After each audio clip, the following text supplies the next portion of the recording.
अपने सभी शिष्यों के साथ बैठे हुए थे। उनके सारे शिष्य आपस में कानाफूसी कर रहे थे और गौतम बुद्ध शांत बैठे हुए यह सब देख रहे थे। जब शिष्यों को यह सब करते हुए काफी समय बीत गया तो गौतम बुद्ध ने आनंद नाम के अपने एक प्रिय शिष्य को संबोधित करते हुए अपने पास बुलाया और उससे पूछा कि सभी लोग आपस में क्या बात कर रहे हैं।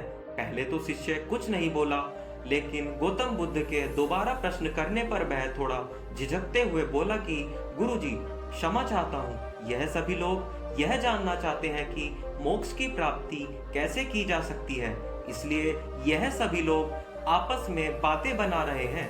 इतना कहते हुए उसी शिष्य ने महात्मा बुद्ध से यह निवेदन किया कि गुरुजी, आप इन सभी को मोक्ष की प्राप्ति के लिए कोई उपदेश दें। शिष्य के निवेदन को स्वीकार करते हुए महात्मा बुद्ध ने अपने सभी शिष्यों को मोक्ष की प्राप्ति के लिए उपदेश देने का फैसला लिया।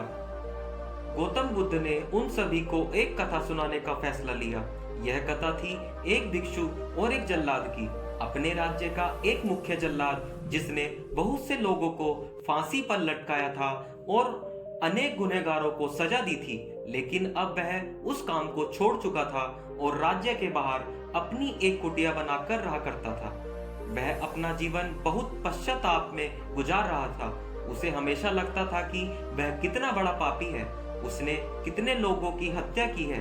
वह पूरा दिन इन्हीं विचारों से घिरा रहता था और पश्चाताप की आग में जलता रहता था।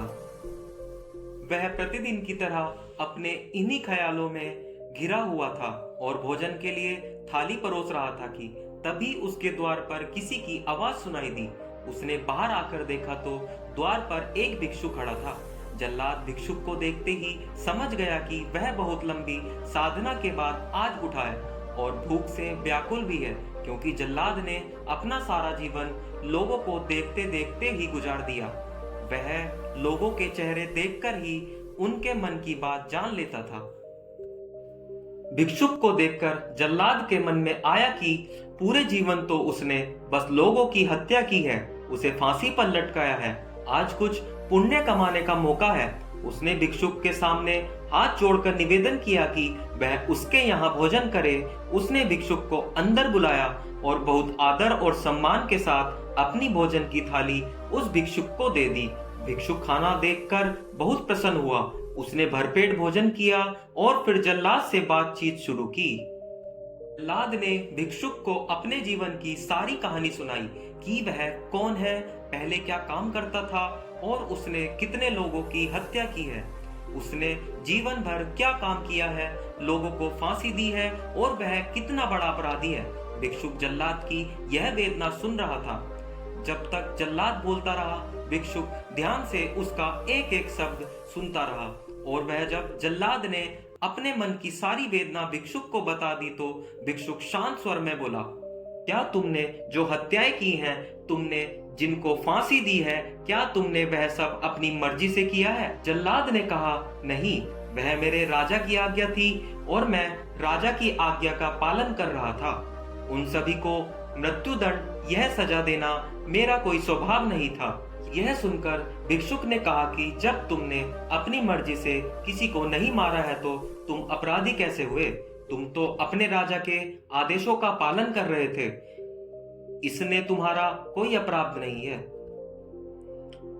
भिक्षुक की यह बातें सुनकर जल्लाद को एहसास हुआ कि वह किसी गलत काम के लिए जिम्मेदार नहीं है, उसका कोई दोष नहीं है, वह तो बस अपने दायित्वों को पूरा कर रहा था। भिक्षुक का उपदेश सुनकर जल्लाद का मन शांत हुआ। भिक्षुक ने उसे बहुत समझाने के बाद वह वहां से विदा ली और अपने रास्ते को चला गया। भिक्षुक को विदा करते हुए जब जल्लाद अपने घर को वापस आया तो उसकी मृत्यु हो गई और उसे मोक्ष की प्राप्ति हुई। इतना कहते हुए गौतम बुद्ध ने अपनी बात को विराम दिया। सभी शिष्य महात्मा बुद्ध की ओर आश्चर्य की नजरों से देख रहे थे। वह सभी सोच रहे थे कि इतनी हत्या करने के बाद भी किसी को मोक्ष की प्राप्ति कैसे हो सकती है। एक शिष्य ने यह वेदना महात्मा बुद्ध के सामने रखी कि जिसने इतनी हत्याएं की हो उसे मोक्ष कैसे प्राप्त हो सकता है। भगवान बुद्ध ने कहा कि भिक्षुक ने जल्लाद को जो उपदेश दिया था उससे उसे ज्ञान प्राप्त हुआ। उसे जीवन में पहली बार किसी ने ज्ञान का उपदेश दिया, इसलिए उस जल्लाद को मृत्यु के बाद मोक्ष की प्राप्ति हुई। अपनी बात को विराम देते हुए गौतम बुद्ध ने कहा कि बिना ज्ञान के शब्दों के 1000 शब्द भी बेकार हैं, किंतु जब शांत मन से उपदेश का एक एक शब्द सुन लिया जाए तो वह हमें ज्ञान देता है और हमारी अंतरात्मा को शांत करता है, और उसी ज्ञान से हम मोक्ष की प्राप्ति करते हैं। बिना ज्ञान के मोक्ष की प्राप्ति संभव नहीं है। तो दोस्तों, आज की इस कहानी में गौतम बुद्ध ने हमें बताया कि अपने कर्तव्यों का पालन बिना किसी दुर्भाव के पूरी निष्ठा से करना चाहिए। हमें अपने कर्तव्यों पर ध्यान देना चाहिए, ना कि उनसे मिलने वाले फल के बारे में सोचकर कर्तव्य करने से भटकना चाहिए। अपने मन को शांत करते हुए कर्तव्यों के पथ पर निरंतर आगे बढ़ते रहना चाहिए, और जब कोई ज्ञानी व्यक्ति या साधु हमें उपदेश देता है तो हमें उस उपदेश को बहुत शांत मन से सुनना चाहिए, क्योंकि ज्ञान से ही मोक्ष की प्राप्ति संभव है। तो दोस्तों, आज की कहानी यही समाप्त होती है। मिलते हैं अगली कहानी में। आपको यह कहानी कैसी लगी हमें कमेंट सेक्शन में जरूर बताएं।